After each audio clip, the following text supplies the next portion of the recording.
Kids and their parents are really on edge after they say they've spotted spooky clowns. New information on a story we've been following here on Happening Now, and it's very strange.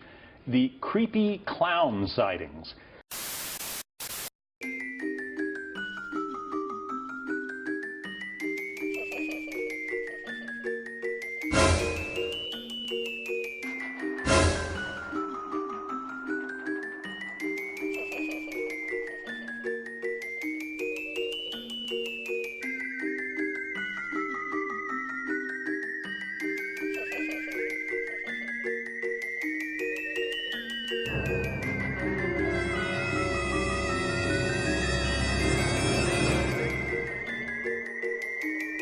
Hey guys, so I already went ahead and moisturized my skin using my Pond's moisturizer and primed using my Maybelline Baby Skin.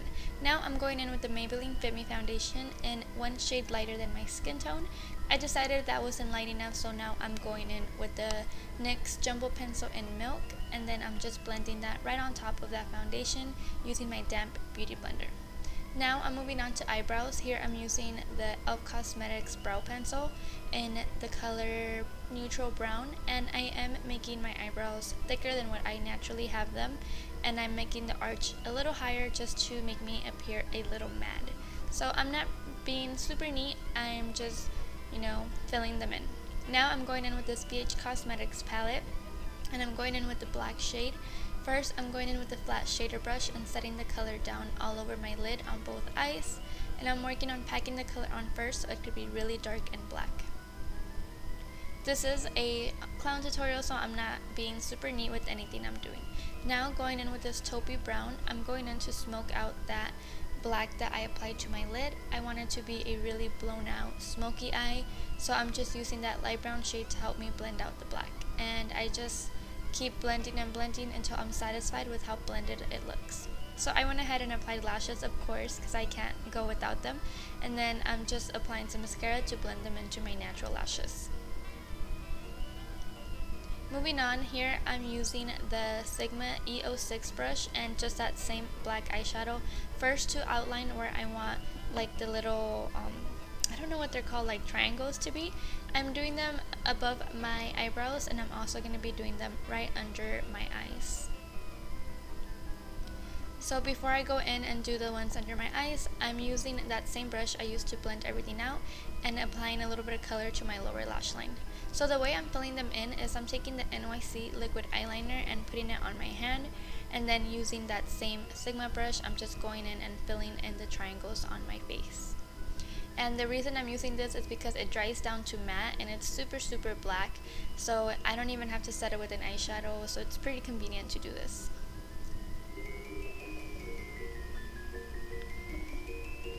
Then I'm also drawing little dots right at the tips of the triangles. So here I'm just smoking it out a little bit more, adding some more black, making it look a little bit more messy, and then I'm just going to go ahead and add the other triangle on the other side. I did do the triangles on the right side a little bigger than the ones on the left. That's just how I wanted to do it. I didn't really care if they were even, so I was just, going with the flow. Moving on, I want to do that red clown nose. So here I was using this red lipstick from, I believe it's Revlon, and I just went ahead and pretty much did like a circle, half circle on my nose, and then went ahead and outlined that using the black eyeshadow. I went back in with the lipstick and helped blend that out. Now I'm going to be carving out where I want my cut mouth to be, so I'm going in with a pink red lip liner, and I'm first lining out where I want the cuts to be, and then I'm filling that in. You can look at a reference pic if you want. I kind of just winged it. Now I'm going in with Rigid Collodion. I'm not sure if that's how you say it, so I wrote it on the screen. But pretty much the way this works, it makes your skin wrinkle. It does burn a little bit, or not burn, but it does itch a little bit as it's doing it.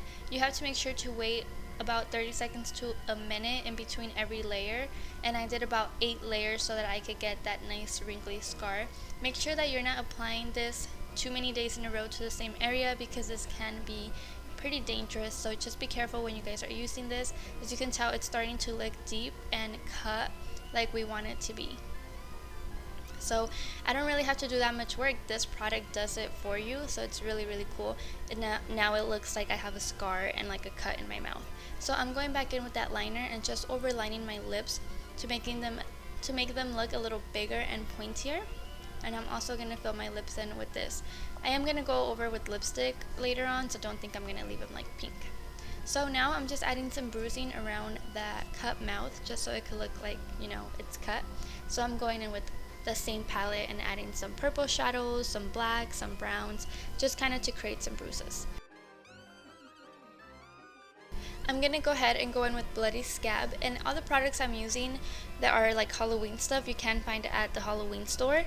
And the way that Bloody Scab works, it dries into like a hard texture, so you can build it up on top of each other. So what I was doing first, I was filling in the actual scarring that I created, and then I was starting to build up on the outer part to make it look deeper. I went in with some black liner and filled it in so that it could give it more dimension and make it look a lot deeper than what it actually is. And like I said, I'm just going to take my time on letting it dry so that I could build it up and make it deeper. Now going in to make it redder and just make the cut look more fresh, I'm going in the color Red Revival from Maybelline. It's just a lipstick, and I'm just going in and coloring that. Then I decided to just go ahead and apply this onto my nose and my lips since it was a perfect red color. As you guys can tell, I keep doing things in between doing my cuts and applying the Bloody Scab, because if you let it dry, it just applies on top of each other a lot easier. So here I'm just going in and making the cut look deeper and layering the color on top of each other, or the Bloody Scab. And then I'm also going to go in and create some more bruising just to make it look even more real. Again, I'm going to let it dry a little, so I'm going to go ahead and do my hair. I have super poofy hair, so for me it was easy to create these two poofy, messy pigtails. If you don't have hair like me, just go ahead and tease it, and that should do it for you guys. So then here I'm just starting to add some vampire blood into my cut. I didn't show when I was dripping it for some reason. I don't know how I missed that part out.